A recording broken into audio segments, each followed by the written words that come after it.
My friend got unconscious, but I was conscious through the whole thing. I saw my right arm being caught by the door. I saw how I just felt the sharp thing. My arm was sent to the back seat. My femur, my left leg just came out. I had jeans. I had jeans and denim, and it went through the whole thing. Beautiful, beautiful. I always joke that it was a beautiful bone. I was like, wow, a solid bone, right? My name is Andrew Smitte.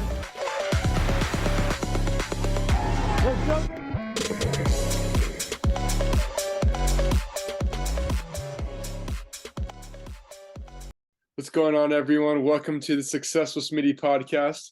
I have a super awesome guest here today. Her name is Ivonne Delaflor. She is the founder and CEO of Delaflor Teachings International and an author of 17 books, which she self-published herself. She's also a mindfulness and transcendental meditation practitioner. She's been that for many years. And at the age of 7, her mom was diagnosed with multiple sclerosis, and she became committed to find through spirituality and healthy living a way to support her mom and many others.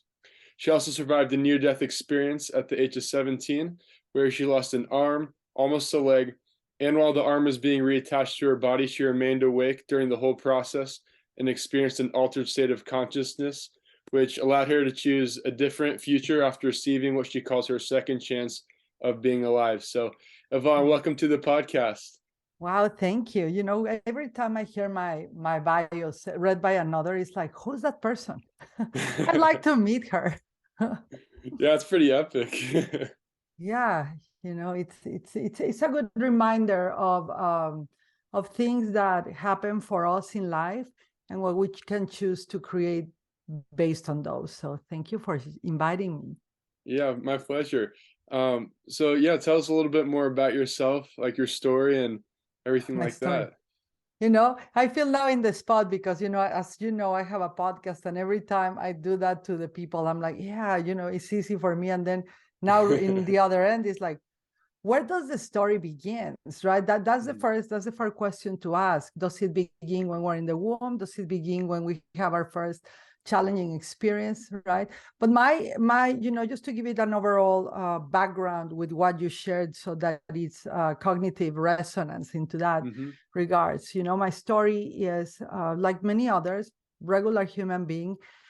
However, I had an incredible longing since very little for God, for the connection of that energy, of that invisibility that people will define and label as religion, tradition, dogma, prayers, etc. But I could feel there was a field of something. I couldn't call it. I remember being 4 years old and writing letters when I probably couldn't even write, but supposedly to God, to, hey, talk to me, what's up? Like, do you cry? Do you laugh? I will always have this inquiry, just making it brief. So I had that deep connection with divinity since really young that I remember. Actually, that's my earliest recollection. I don't remember my childhood per se.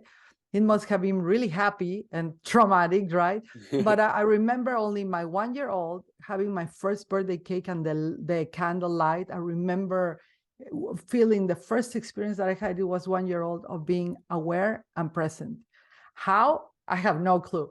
Wow. At 4 years old, the connection with God, and that developed over the years through the childhood experiences. I met like many human beings, challenges, moments of death, moments of rebirth, moments of deep tragedy, and moments of deep suffering that created trauma, that created emotional, psychological, physical, and mental charge. However, all of that, I was able to, every time, every moment, every challenge, to survive through spirituality. So my path has not been an easy path, and I don't know for anyone if it has been, but it has been a path that I am so grateful for, because my connection with divinity and God is first. So that's a little bit of the background. Awesome. So I wanted to touch a little bit to start off on when you had your really bad accident where you almost lost your arm and you experienced that altered state of consciousness. Like, I guess what was that experience like? Well, I want to give a background to that experience. And Sure. that's so funny. You are interviewing me today.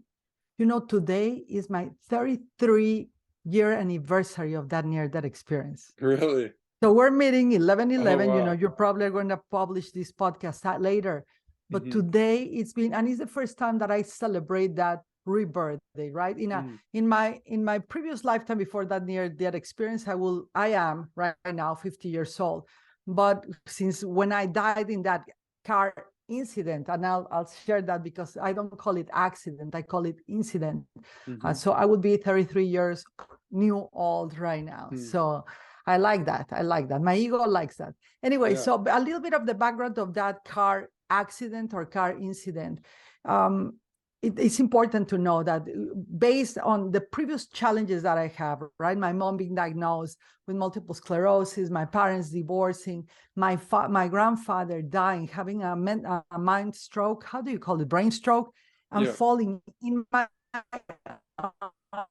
when I was 12 years old. So the experiences of death have always been with me. Death has been my grandest teacher about life and about spirituality and about impermanence and about what matters most in life. I've not always been the good student or a perfect student. I learned some people learn, by learning, by hitting the call of the soul and stuff. I learned through mistakes, Andrew. I'm like the professional mistake taker. I could win. I could totally be the Michael Jordan of mistakes, right?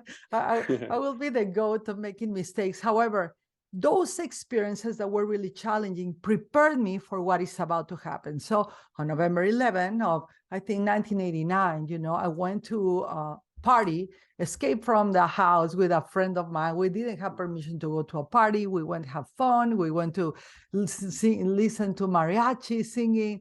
We were so happy. And on the way back, we were driving so fast. A dear friend of mine was driving my new car that my dad took all of years, like a couple of years, to save money to give me my beautiful first golden, I don't know what it was, it's a Suru something car. And on the way back, we encounter a wall, literally a wall. It's like if God would have put a hand like to stop us, setting a boundary. There was a wall. And in Mexico, it's not like the United States, Andrew, that they tell you, there's going to be construction in the next month. Be prepared. There's going to be construction 10 miles away. No, in Mexico, it's like, prepare now. Construction ahead, the road closed. And there was a wall, a road closed. And my friend, driving so fast, Mexico was not enforcing seatbelts at the time. And I was driving so fast, there was a wall coming to us. I saw it. There was no way we could not have escaped the impact. But I heard a little voice before that incident that said, put your seatbelts on. Thinking about it right now, it's like, that was creepy, but thank God I didn't go. And we put our seatbelts on in the right moment when we had impact. The car went to the right side. There was a statue of the statue. Is that how you call it? The like statue? static? No, like a figure that statue. A statue of the Holy Mother of Mexico. They call it the Virgin of Guadalupe. And we were able to go a little bit to the right, slam my whole right side of my body, slam with that statue. And then we went directly to the wall. And through the process of the impact, I remember it vividly, how slow the car was bending. For me, it was time distortion. And there's a lot of studies brain-wise, that the neuroscience of the brain that explains why time distortion happens. My friend got unconscious, but I was conscious through the whole thing. I saw my right arm being caught by the door. I saw how I just felt the sharp thing. My arm was sent to the back seat. My femur, my left leg just came out. I had jeans. I had jeans and denim, and it went through the whole thing. Beautiful. I always joke that it was a beautiful bone. I was like, wow, solid bone, right? But I was able to watch it all. And simultaneously through that, I experienced like illumination. I experienced a huge, big, like kind of golden type of bubble or orb or light inside the car.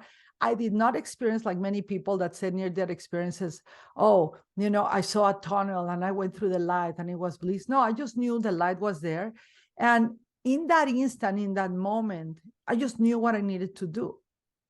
I just knew it was like, whoa, I just got a second opportunity. Whoa, I'm being called. It's a call to action.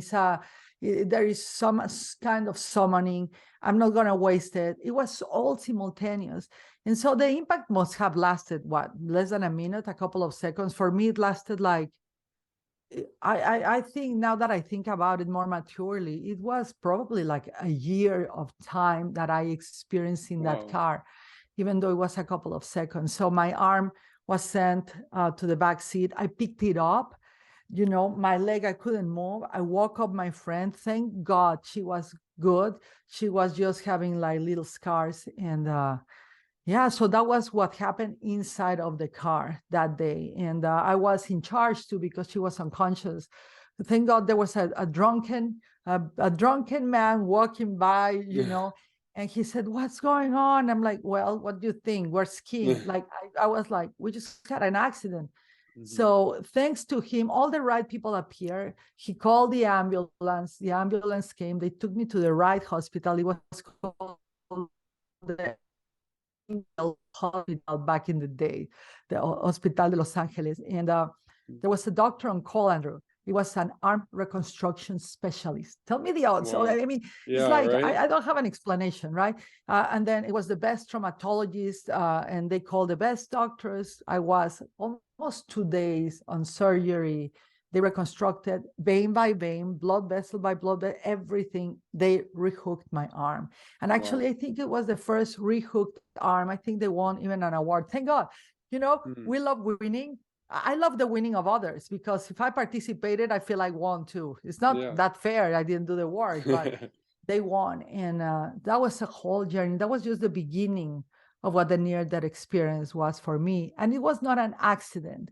It was an incident that, thank God I had the awareness or the wisdom, or I was granted that wisdom to not see it as something really that happened to me, but that happened not only for me, but through me, so I could do something about it. So, wow, that's a crazy, like, incredible story. That actually, when you're talking about the altered state of consciousness, about how like you experienced almost like a year in that yes, minutes, however many seconds it was. It reminds me of the story that Mike Tyson talks about, except he does it by doing this drug called the toad. I don't know if you've heard of the toad, no. but it's called it's like 5-MeO DMT or something. It's like some version of DMT, but Oh, basically, yeah. Well, I've heard about that, but I've never done it. So, okay. So yeah, basically he took the toad and he does it, I think, like once a month or something, but it's oh, it basically I don't know how to explain it, but he says that you get like 5,000 years or however, like 1,000 years of wisdom in like 20 minutes. Like everything just hits you and it like Cambo. I think it's called Cambo or something like that. The drug, the frog bite, right? I think it's like a venom from the frog or something like that. Yeah. Yeah. But yeah, it reminded me a lot of that because he's like everything, it seems like you're getting like it's all this time that goes by, but it's in such a short period of time. And he Right. said that's the closest he feels like he's ever been to death was when he took that drug. But it's just like his Wow. mind got into like an altered state of consciousness just like that. So that's super interesting. Yeah, well, altered states of consciousness, you don't have to die like I did. You don't have to even take drugs, and you can enter in an altered state of consciousness, what people don't know about it. And it took me years to begin to experience that. You can enter through an altered state of consciousness through a breakup. I just went through a breakup and it really got me break in and go even deeper. You can enter through an altered state of consciousness by losing a job, by changing futures, by deciding to make something. It is because we have been sold a commercial aspect of awakening and spirituality that we think that awakening enlightenment is only the cave. I've done it all, right? Go to India. I've been there. Recluse yourself in silence for 28 days. I like that. I've done that. However, that's a way that is known. But the unknown, every single aspect of our life contains in itself a medicine, like a sacred medicine, like the plants. but a sacred medicine that if we really go deep within anything that disturbs you, a trigger, a summoning, a challenge, a pain, even a joy, and we go deep within to investigate how that is changing our experiences, we will enter in an altered state of consciousness, which means you are not like in a heightened state or a low state. You are just going to be far much more present to who you are and who you choose to be. And for me, that's the best altered state of consciousness I can be in. It kind of, I feel like, is really similar to like being in the zone, because I feel like once you get into that zone, the flow state, you almost feel like you're in an altered state of consciousness. Like the time it goes like really, it can either be like slow motion or maybe it just goes by super fast because you just aren't even thinking, you know? You just said it. You don't think. You know, we both have a mutual mentor, right, Mr. Tim Grover, and he always says, "Don't think." And I always say, like, people wonder, like, how do I do that? Well, by doing what you are meant to be doing, by really going for whatever you want, by really, you know, committing. So it's, he calls it obsession, right? But it's such a devotion. It's such a dwelling and going all in. No lukewarm, right? You will enter that zone of the flow because you will be aligned to natural law, right? Like Michael Jordan, Kobe Bryant. You understand that because you are a great athlete, Andrew. And can I just pay tribute to you because at your age, you know, and you have a lot of wisdom, and you are.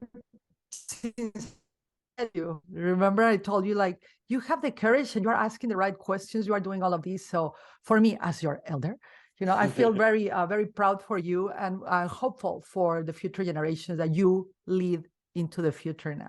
Now it's your turn to lead. Thank you. I really appreciate that. That means a lot. Yeah, I'm doing my best. I definitely want to make a positive impact on the world in any way, in the biggest way that I can. So, yes. So I guess like so after you've had like this altered state of consciousness and like you've experienced like this really traumatic event, how have you used like visualization and meditation and stuff to, like, after that, like where did that come into play? Well, you know, I really believe in the power of visualization. Like many athletes and many, you know, many people that have achieved a little bit more than others have done, right? The power of kinesthetic, auditory, visual skills of imagining, feeling, being into that image that you want. It has also happened opposite. Let me tell you something. Before I had a near-death experience, I was in a college, no, in a school where a lot of people were having accidents, and I will visualize, Andrew, every day, like, oh my gosh, how do they feel? What will it feel like to be in the hospital? And my vivid images of trying to put myself in their shoes, I got into my own experience. So I respect that visualization skill. And I think it's very important. I think that should be taught in schools. It should be taught for relationships before you enter in a relationship. I mean, I'm preaching to the choir, but it's not something that I've done. I'm going to do it now after 50 years of how many failed experiences. But it is visualization. I think is energy medicine. I really feel it's a consciousness tool that everyone that really wants to win in life, that wants to achieve something, that wants to commit to something greater, has to master. I'm going to say has to. It's a must to master. Even if you say, I'm not visual, I'm more auditory. Well, master auditory visuals. Master, imagine hearing yourself being in the ring, being winning, receiving the Wimbledon Cup, right? Whatever it is, I really feel it's our duty to master those skills. I think that's one of the parts that as human beings, we can actually begin to master our lives. And it's an important tool because that shows us that the Creator made us creator in his resemblance, in his image too. So it's a very powerful tool. And you can see the difference between those who win on repeat and those who don't. And it starts in there. It starts in the mind. It starts what you believe. It starts in not quitting. It starts in like not giving up because it takes 10 years. I take a lot of time in accomplishing my goals. It's like, 10 years, 20 years, like 30 years, I don't mind. I don't mind at all. But yeah, it's a very powerful tool. And I'm not as disciplined in that as I could be, should be, would be. But it's something I really recommend for everyone to do. Like, just like you wake up in the morning, you go to the bathroom and brush your teeth, take 30 seconds to visualize your day, to set intention, because intention with visualization is truly vested with power. Definitely. But what would you say, like, so this, I guess, is how I learned to visualize and meditate with swimming, is obviously it all starts with your breath and like just bringing yourself into the present moment and just being like very aware of maybe like how your body is feeling, like body awareness, thought awareness, things like that. And then obviously you want to try to see everything in as much detail as possible using all of your senses. So like in my swimming, it was okay, like let me picture myself like walking into like towards the block. What am I wearing? Like I feel warm. The smell of the pool, things like that. What block am I going to? Like all the sounds of like the crowd or like the buzzer going off, the temperature of the water when I jump in, things like that. What are kind of like your steps for visualization? Well, you are definitely more disciplined than me. That's why you win on swimming. I watch you win, you know. But for me, I have the practice of visualizations like for a week in a month. My visualizations are different. I don't do that so specifically. I just do repeatedly. Like I just create like a metaphor or like a sign. For example, if I like right now, a new book of mine is coming. We um, just have a publisher, all that stuff. And I visualize that like this every year. Like every year that I visualize this moment, it took me a couple of years and a lot of hard work. I will go into the grass barefoot. That I like to do it physically, the visualizations. I don't like just to sit down. When it's visualization, I call it visualization. I engage active imagination. And I really walked into a little field, like we have like a little golf field, it looks like that. And I imagine shaking the hand with the person I wanted the contract with. And I remember receiving the book and imagine all the people that were so happy and transforming their lives with it. And then I imagine, because of the book, I will step to the side, to the left, literally engaging my body in the visualization, not only sitting down. When I sit down for meditation, I like to think nothing. I just like to be aware of my breath. But we'll move to the left and actually visualize I'm on stage, I'm serving these people, serving these children, talking about faith. And exactly as I visualize it, it's been happening.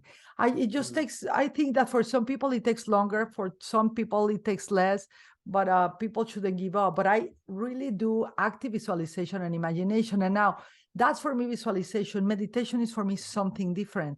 In meditation, I look not to visualize for myself. I look for observing my breath. And when thoughts pass, I imagine them like them being a koi fish. Sometimes the koi fish, every thought, if I engage in them, they turn into piranhas. I just dissolve those. I let them be in the stream of my mind and just breathe and just focus on my breath and don't get excited with anything that comes or goes. I just like to be present. But Andrew, it's super important for people to understand that every single person will find its own way, right? Every single person has its own guide inside, their own GPS, their own way towards what it will be great for them. But definitely for people that are athletes, doing that, what you do, is like the best. And with detail is far much better. I could get better at that. Sometimes I manifest things like, oh, I asked for that, but I didn't like this. And then it's like I hear a whisper of God, but you didn't ask for this. You were not specific. You didn't buy that. So yeah, you are doing it right, Andrew. Thank you. What do you feel like maybe is a certain part, like, or maybe a misconception with meditation and visualization that people get wrong, or maybe something that tends to hold people back? That is a spiritual act. It's not a spiritual act. It's a mastery of your mind. Right. And that meditation, anybody can do it, and that is easy. That's not true. Whoever says that, they're not doing meditation. Right. Whoever says, oh, meditation is for the lazy, or is not. Whoever is doing meditation like that is not meditating. They're just, it's just the spiritual glamour. Let me get the picture. Let me sit down. Let me have everyone think that I'm meditating. Meditating is really going into battle with your mind, because as soon as you sit down in the quiet, it's like, there comes the war, there comes the bills, that comes the memories, that comes the regrets, there comes the grudges. Everything appears the moment you're quiet. So one of the misconceptions is that meditation is peaceful. It is not. You are in charge to create the peace. That visualization is hard. It is not. You just have to do it every day to polish that muscle. Visualization is like a muscle, right? That you build in a gym with resistance, with more power, with challenge, with breaking down the muscle and then one of my mentors of fitness that I have right now, a genius, his name is Martin Hinton, says, and then proceed to active recovery. So anyone that thinks that meditation is for the lazy, nope. Then that's not meditation. That visualization is hard. Nope. It's just because in that regards, you are just being lazy of not wanting to imagine or visualize, because we're training humanity to be taught what to think. Even our images of the future, where we aspire in the future, it has already been done. It's already been sold. I want to be an artist, a singer, someone that, how about something new? How about something that has not been prescribed to you? So anyways, I get very passionate at this, Andrew. Yeah, no worries. I love it. I think that's so important what you're saying, because especially when you're first starting out, I remember my first maybe like week, I would say, when I was trying to be consistent visualizing, I was just trying to really focus on my breath, and I constantly had these thoughts that would come in my mind, and I would try so hard. I'm like, get out of my head, like. But then the more that you resist it or whatever, the more like, then you start thinking. It's almost backwards. Like you almost want to you have to be aware of it. Like, okay, I'm thinking. This is what my thought is. It's like, okay, and you just accept it and just let it float away like a cloud. That's kind of how I was taught. I love that, Andrew. You are talking like a Buddhist monk. They say, watch it, accept it, feel it. You see, you don't have to learn all of this to know. But the reason why we resist is like being in a river, right? And you trying to fight against the current instead of like swimming with it so you can gain more momentum, is because in the mind is a stream of consciousness. So it's like a river, right? It's a metaphor. So just think about your mind whenever you have a challenging thought, and everything is like, I am just trying to get stuck, resisting the flow of the stream instead of just not going only with it, but actually choosing how you use that momentum, that flow of the stream, where to take you. That's the difference, of people that have gone through a lot of challenges and trauma, without dismissing anyone. Everybody has their own right of their time for healing. I'm not judging anyone, but that's the difference. Like some people choose the tragedy for them to perpetuate blaming. I divorced because of her. I end up my relationship because of him. Is my children don't love me. It's a perpetuation of a deification, like godification of victimization. And others are like, wow, it hurt. I messed up. It was awful. I'm going to swim towards the current of the new beginning. So, and one thing I want to say to everyone who's listening is, even like, I know it can be easy to get frustrated, like your first time starting out meditating, just because like what I was saying before, like all these thoughts keep coming in my head. But you need to look at it as like an opportunity, because you can't improve your meditation if you don't deal with like the struggles of it or the failures, and that goes for anything in life, obviously. Like you need to have those struggles and like the difficult moments in it to improve at it. It gives you the opportunity to get better.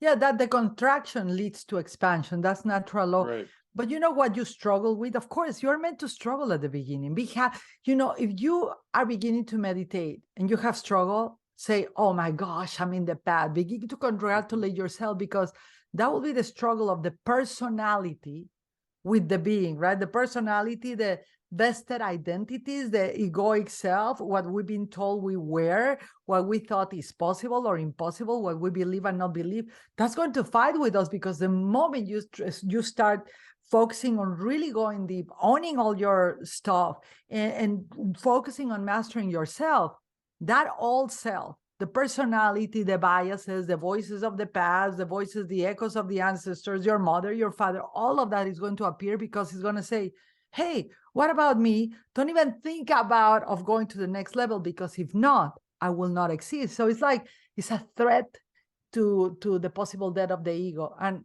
I actually love that. Yeah. So I actually have a kind of like a question that Yes, I've been please. trying to figure out is, so I typically do like a meditation or a visualization every time, like right after I finish the gym, I go to the hydro massage bed and I just lay there while it's going, and then I just visualize I or love that. meditate, whatever it is. Because I mean, obviously the point of the hydro massage is like recover, relax, things like Mm, that. And so I was like, this is a perfect scenario for perfect. it. But I guess I was thinking, like, whenever I'm visualizing this stuff, how do I know for sure if it's going into my subconscious mind? Or because I do it for, it's roughly like 10 minutes, and I'm like, do I know for sure, like, is it actually making it there? Is 10 minutes enough time? Or like, I guess, how do you know if it's going there, besides obviously if you receive it, or you actually see it working, but how do you know if the process is happening without seeing the results yet? Well, the first thing is like, when you begin to, I want to know, you got to meditate more. It's like when you That's begin true. to overthink, it overanalyze, it's like, oh, this is one of my teachers of meditation, in transcendental meditation. They say, when you feel that the meditation is easy and you want to stay there longer, stop meditating. When Mm. you feel that meditation is hard, keep going. You have not even started. So, how would Yeah. you feel that? I think there is a sense of peace.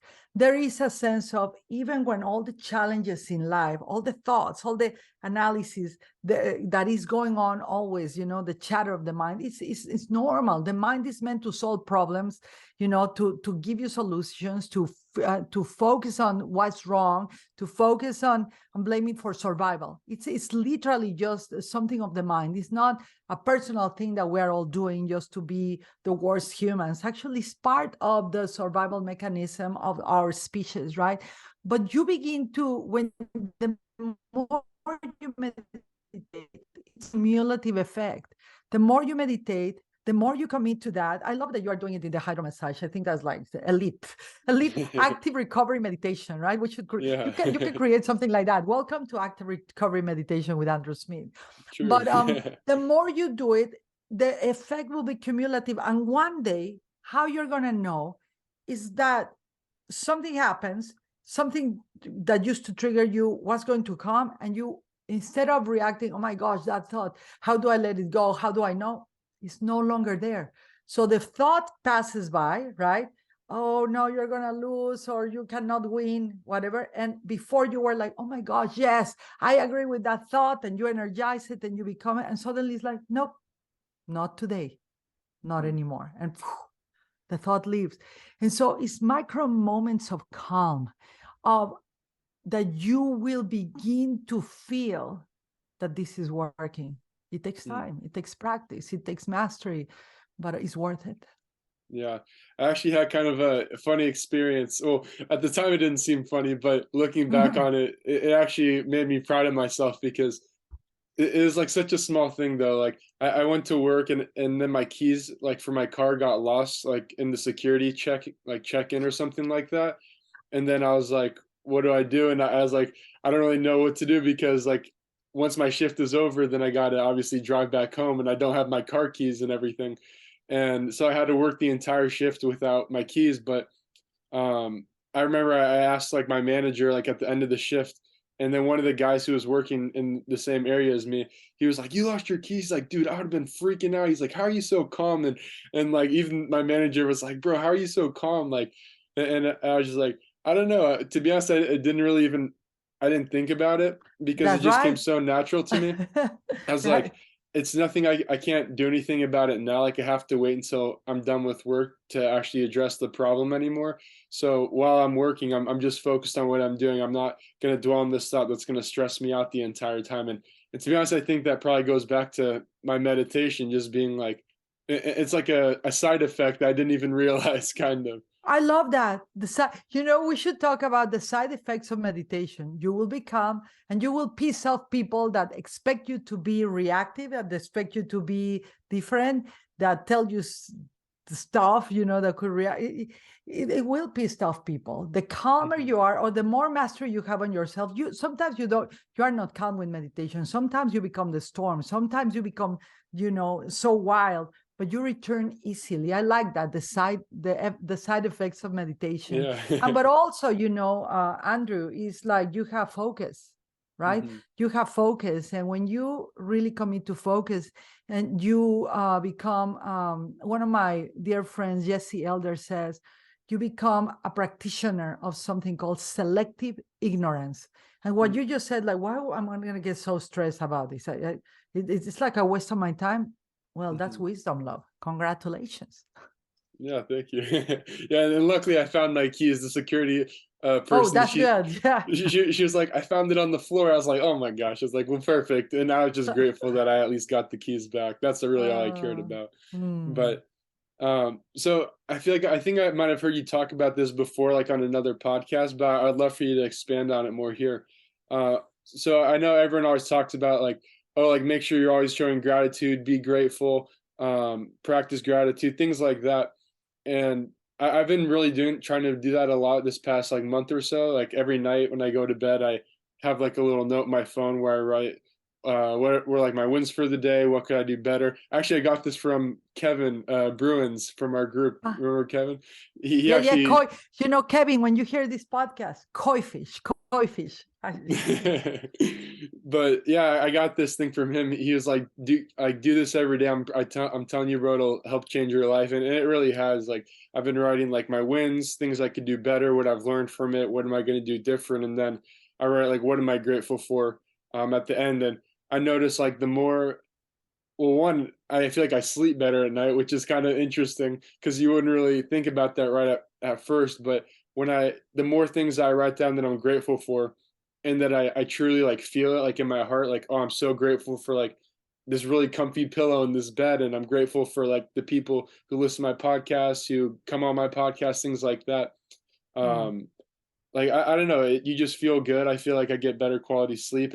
But I guess kind of where I'm going with this is, how do you feel like gratitude translates toward success and also towards like wealth creation? What a great question. You are such a good interviewer. Thank you.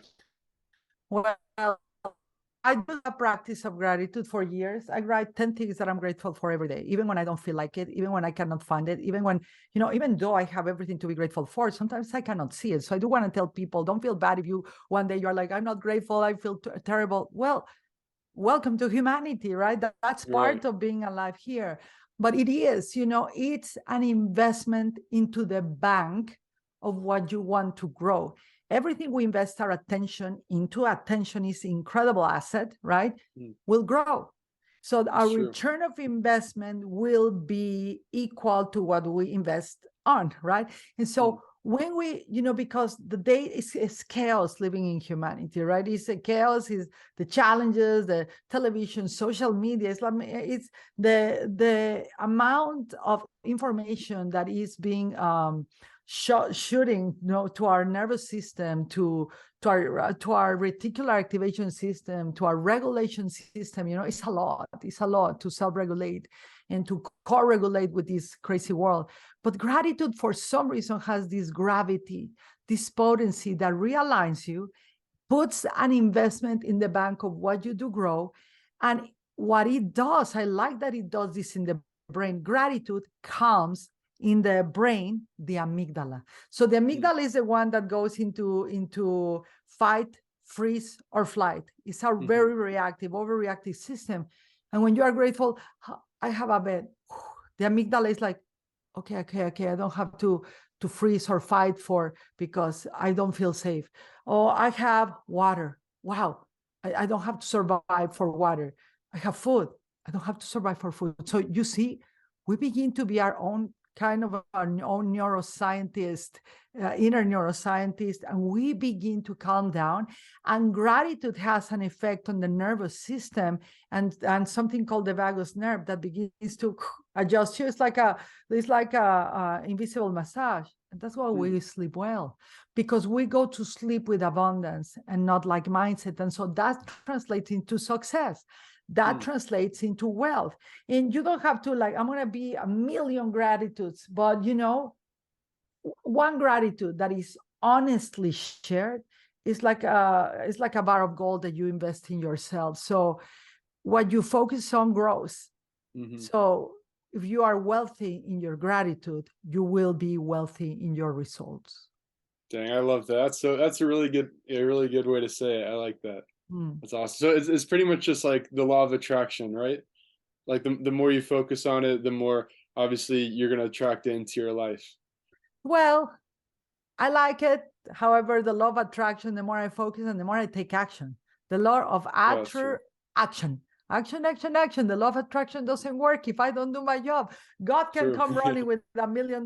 If I don't stand up to go pick it up, goodbye, $1 million. So we still have to do our part. And it's a beautiful thing. I think it should inspire people, whoever has the excuse, I cannot take action because of this X, Y, Z. Investigate why are you choosing to do that? What are you getting for that? And the law of attraction works when you do. Simple for me. I don't know for That's others. true. Maybe for others not. Maybe for others can play Nintendo, eat a pizza for 20 years and attract and magnetize and materialize. I haven't found that formula yet. If anybody finds it, call me. I'm ready to take a break sometimes. Right. Not now. So I kind of want to shift gears a little bit towards your experience with the Shaolin monks. I really want to know your experience with them and kind of like the stuff you learned, or maybe some like the biggest takeaways you had from that. Okay, first of all, training at the Shaolin Temple in China with Shaolin monks in that culture, it was brutal.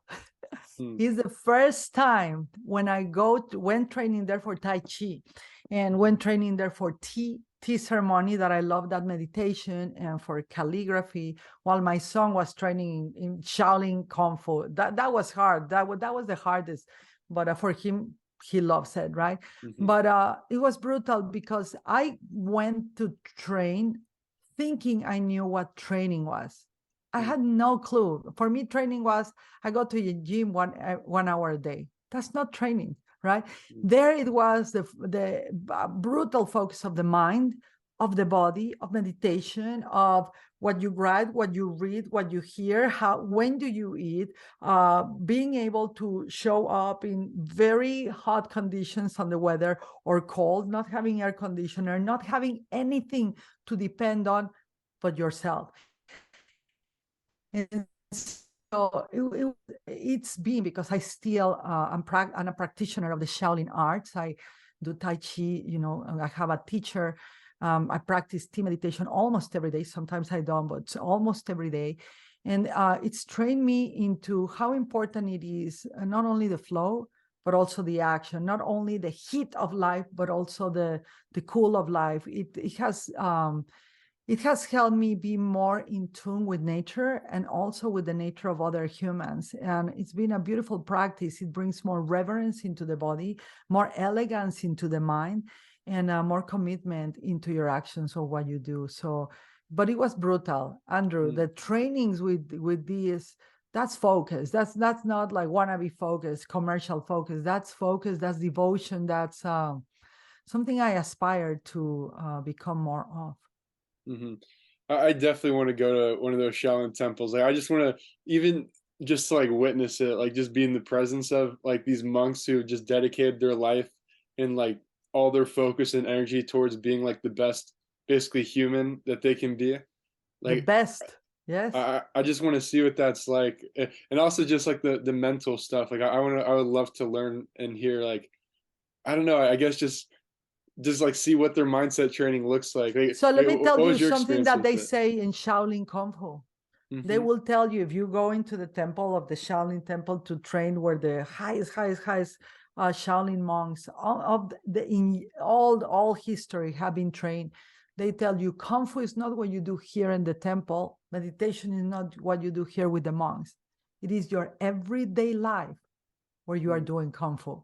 It's how That's you true. treat others. It's how you serve yourself water. It's if you are aware where you left your shoes when you came into the house. It's how you treat someone. It's how you make mistakes and apologize. It's how you say, I'm sorry. It's how you drop off proud. Those are the weapons of the Shaolin monks that they train you for, to be really, really genuinely present in the now. I love that, because I feel like a lot of times when you think of a monk, you think of one, either like kung fu and or like some type of martial art, and also meditation, but you don't really think about the other things that you're mentioning, like, oh, like saying like please, like having good manners, like being kind to others, things like that, like just, I guess, common stuff that they teach you that you may not even, I don't know, it's just like something I feel like you wouldn't actually think about that they teach you that is super important in life. I think that's so interesting. Yes. But I'm also curious, I guess going, I kind of jump back to meditation again, because Yeah, I'm curious. it's okay. It's non-linear, so go for it. Yes. What's been your like most amazing meditation experience that you've had, or visualization experience? You know, I used to think that the most amazing meditations and visualization experiences that I had were where I saw a vision, where a Buddha appeared. I have had endless, endless experiences of like the floor disappears, the orange Buddha appears, I hear voices, I hear messages. The most amazing is when I experience nothing. When I don't even have the expectation to experience a feeling, a message, where I don't have the need to tell anyone I experience this bliss. No, it's just when it was so simple that I was just there. I was just here. And so, and this is boring to hear for people, because people go into meditation like, wow, they feel I received a message. I used to be like that, you know, I used to be like that. And recently, you know, I've been training. Right now, he went back to travel. I don't remember where he went, but a Dharma, a true. So there's three levels of monks, right? You have the Buddhist monks that really live the Buddhist traditions in the Buddhist culture, right? I'm not a Buddhist. I just like that. You know, I became a Christian in 2018 by choice, by feeling, and I practice Buddhism. I love it all, right?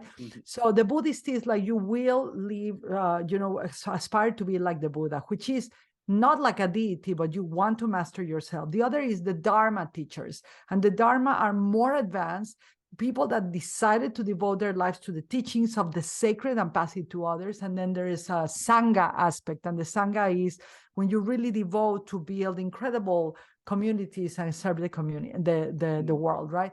But the Dharma masters, one came and he said something. He was giving us a training that it was an incredible meditation. It was so hard because through the whole meditation, you have to lock in a position. And once you are in position and you focus on your breath, breathing, you know, focus on your breath on the top of your mouth, right? Nose and your mouth, and you just have to feel the breath. And through the whole meditation, they say certain words, you have to say certain mantras, and it really doesn't matter, just to keep your mind entertained. But the instruction is, don't move. If you get numb, don't move. If something is itchy, don't move. If you feel pain, don't move. If it's cold, don't move. If it's hot, don't move. Andrew, that was incredibly hard. So, because the leg began to numb, and the monk will say, and you will feel numb. Let the chi, let the natural energy of your body, like, don't let your mind trick you into that this is painful. Master that pain. And in that moment where you withhold that pain, the energy flows. So it's, and he said, you know, if the Buddha appears to you, don't follow him. If the image of like a great vision for your future of money appears, don't follow it. If an idea appears, don't follow it. Stay with the body, stay with yourself. It's incredible to focus on that, but it's not fun for people. People like to have the visions, and that's why a lot of the plant medicine is getting a lot of resurgence right now. Hopefully, you know, it's healing a lot of people, but it's also distracting a lot of people because they think it's something out there that will give them the power, and it's themselves. Right, that's true. Yeah, I know. I remember I used to meditate like sitting like straight up, like I'd be sitting straight and have my legs crossed, and that, to be honest, was like probably the most difficult meditation for me to stay focused, because I remember my back would always get so tired, like my lower back, it would just get so tired, and I'd feel myself like kind of like slouching because I'm like, oh, like I'm trying to compensate, and then I'm like, no, I got to keep my back straight. I'm like, oh, this is so painful. Well, you were doing it right. The thing is, there is a breakthrough. There's a breakthrough. If you can withstand that uncomfort and you can begin to train your mind, I'm going to tell you, man, what is uncomfortable. You are not going to tell me. You really begin to train your mind. You really begin to train even your body. You even begin to train that. And by no means meditation, I do want to tell people, right? It's like, it's going to be help you become like devoid of like, I don't suffer or I don't react. No, I've been meditating so much and I've reacted like a little girl, like a little child. I've said the wrong things to people, etc., regardless of my training. So you're still going to be human. You are just going to come back to being present faster than you used to do with these tools of meditation, visualization, of focus management, of commitment, of law of attraction, doing the actions that you need to do to manifest your dreams, and just to do what is right, because that's what you came here. Right, definitely. So there's something that I learned from Mike Tyson. He's like, I guess, another for me, like Tim Grover is to I both love of us. that you follow Mike Tyson. That's a new one for me. No, I love him. Like, honestly, I think he is like probably the most wise person I've ever heard speak. Like him and Tim Ah. Grover are like this, like that high Yeah, up. yeah. Like, Add my team Grover there. I'm yes. like, oh, we're putting Tim against Mike Tyson. I think Tim will win. It's gonna be close because like this is what I always tell people, because most people when they hear Mike Tyson, like, oh, Mike, like that guy's probably so dumb, like he Oh bit no, someone's he's ear. very smart. Yeah. He is so smart, and he yeah, I listen to his podcast all the time, and I'm like probably his biggest fan. But one thing that he talks about is like, this is what he learned from his trainer Customized. He said that you cannot tell yourself like negative things, and every time you have like a negative thought, you need to tell yourself, I think it was like 3 or 7 something, like positive, like beautiful things about yourself to compensate for that negative thing. And even if like you're joking, like even if you think like say like a joke that's negative about yourself, your mind doesn't know the difference that that's like negative, that you're joking. It's just going to take it as negative. And then so he said that his trainer would always make him like constantly telling himself beautiful things about himself, like, oh, I'm a beast, I'm like so perfect, like I don't know, just like things like affirmations to make himself feel good about himself. And I guess I was just curious, like, what is your take on self-talk and affirmations, Well, and do you self-talk use is those? powerful. Yeah, yeah. Self-talk is powerful. Affirmations are powerful until the power of words is real, right? You speak into existence with your words. However, I have found also that some words have power because we give the meaning to them. It's So there true. is a process on, like, I really recommend people to speak into existence what they want, to be really mindful with their words. Every time we have had a challenge, most of the time, at least for me, it has been when I've said the wrong thing or people take it personal, or I take it personal. Words have power. Words create worlds or destroy them. However, there's a point in time that a word, right, is going to have the meaning that you give it.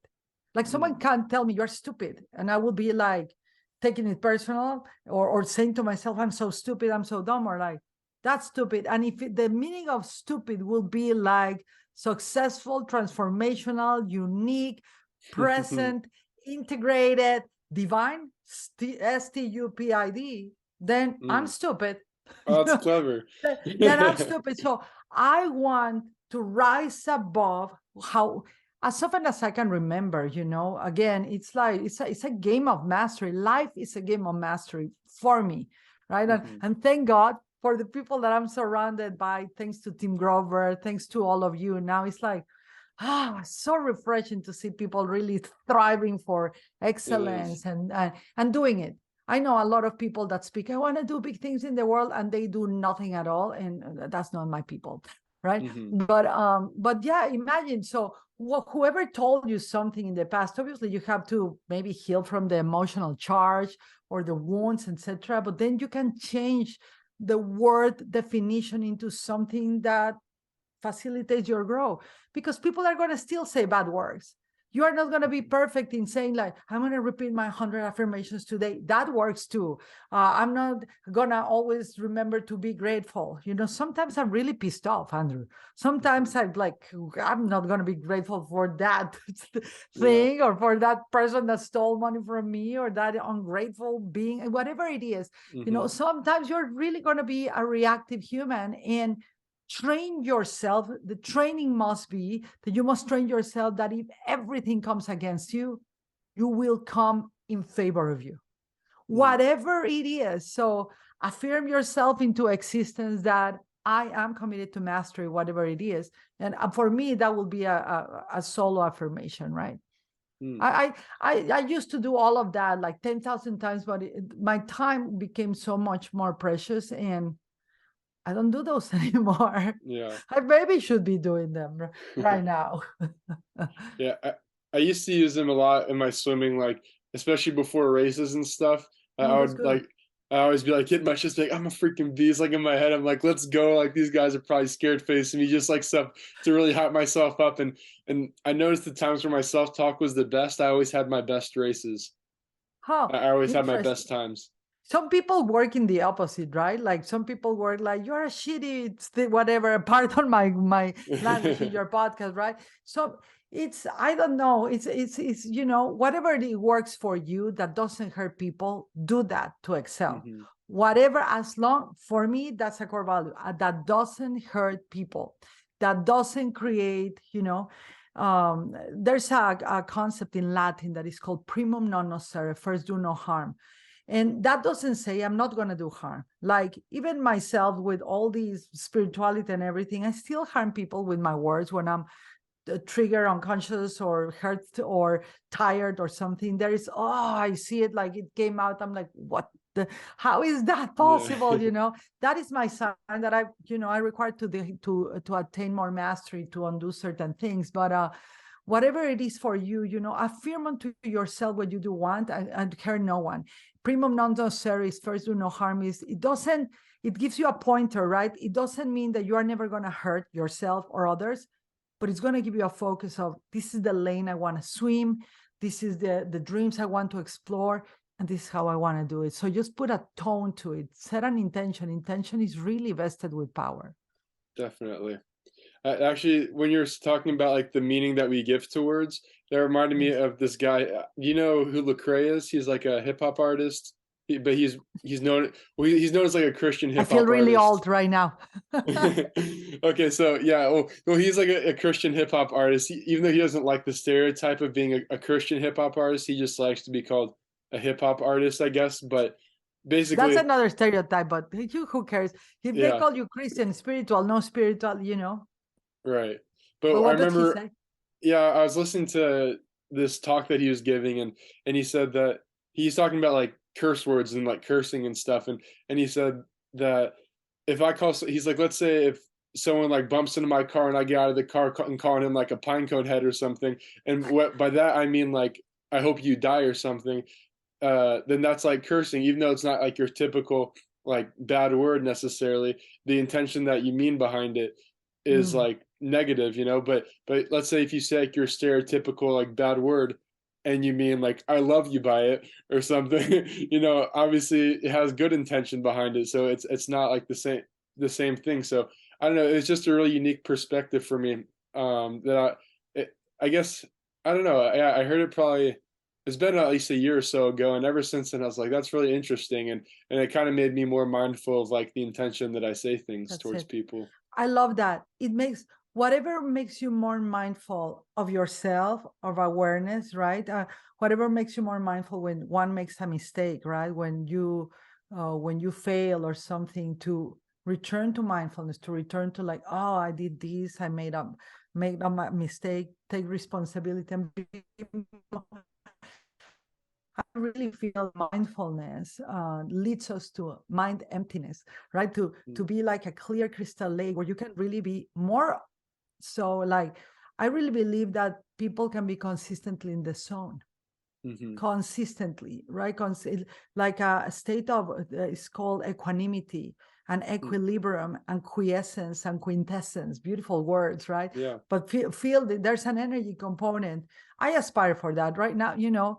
I'm so passionate. I have so much fire and so much water too that I'm not there yet.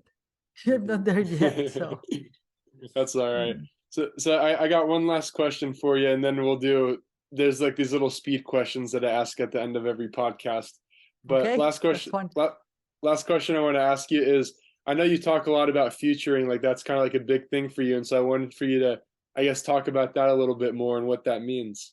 Okay, future. That's interesting. I've been giving a lot of speeches about that today. Well, futuring is a synonym of faith. It's just a good term as an action verb of. It was not created by me. It was Ernest Holmes, Neville Goddard, Joseph Murphy, a lot of bioscientists and quantum physicists in Germany, in Russia, and everything. They coined this term.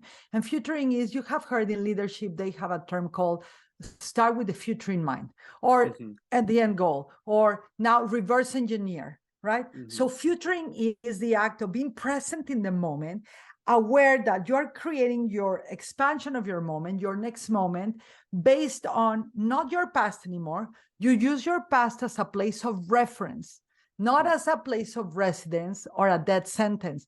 And you begin to choose, create, craft, really become an architect of your experience, right? And you begin to choose what type of future, like goal setting, but at a little more detail and higher standard.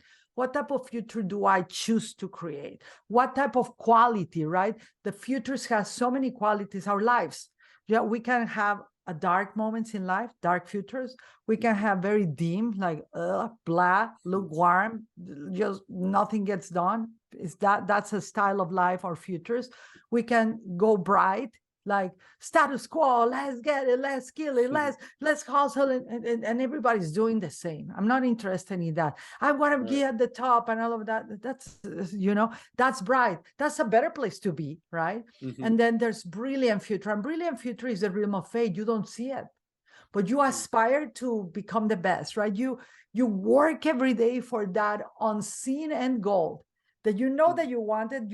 You know it is there, and you have to figure it out, reverse engineer how you're going to get there. And in the process, really trust, have faith, take your faith into action, and enter into these realms that I really believe that is so powerful. When I speak to people about futuring, and most of it is entrepreneurs, they love that. Even though they don't understand it, they're like, I'm futuring. You really think of the future. I love, Jim Rohn used to say that happiness is only found in the future. And a lot of spiritual teachers will say, it's all there is the now. But when you have a goal to aspire for something else, when you have a vision to become a better human, when you have a desire to support others, be better mother, father, beloved husband, wife, etc., you have this propelling force in you that makes you, inside of you, aspire to be better, right? Motivates you to grow. It brings you into, you have a purpose in life that you don't even have to find it. There's a propelling energy. So futuring is the act. It's an action verb of really having the future in mind, being really present. That is an instant, consistent repatterning of your subconscious mind. So I think futures. I'm hearing them now, and I'm like, I feel when I'm getting attached to the past, to old ways, and what do I need to do? How do I park that past? How do I bring that wisdom into now? What do I want? That's a question that everybody should have. What do I want? What do I want? What do I want? And from there, moving to the direction of the most brilliant outcome for yourself. Maybe you don't get there, but maybe in that process, we have a saying in futuring. It says, the future breathes, the future confirms, the future leaves clues. When you set an intention into a future, the future will respond to you. It's like playing tennis, right? They're going to respond. That future already exists. It's going to bounce back to you with feelings, with opportunities, with people that you have to let go. It's going to begin to send you what you need to do for you to get there. This is We could just talk about this. This is like, for some people, it's like, what's he talking about? But yeah. No, that's really interesting, and I relate to that so much with my swimming, like back in college, Right. because my goal in college was swimming for the whole like 4 years or 5 years, whatever was. I want to be a national champion for my division, and I remember I was like the only one on my team who'd like when we had our morning practices where we have to wake up at 5 a.m. I was the one who woke up and I was excited every single morning. Like, granted, there were That's still it. times where I'd be tired maybe or whatever, but at the same time, I'm like, this is just what I do. Like I care about this end result so much that like kind of like what Tim Grover says, the work becomes irrelevant. Like when you crave the end Yes. result that bad. Yes. And you said something, you were excited. The future is really a feeling. We don't know. Well, we think we know how it's going to look like. Sometimes it gets better. Sometimes it's like, oh, what did I wanted this future, but not like that. Then you have to adjust. But it's a feeling. There's an Mm-hmm. engagement. You engage with futures. You engage like if the future was a person, the future you want to create, to manifest, to attract, to magnetize. What will the person say? What will the person do? What will it speak to you?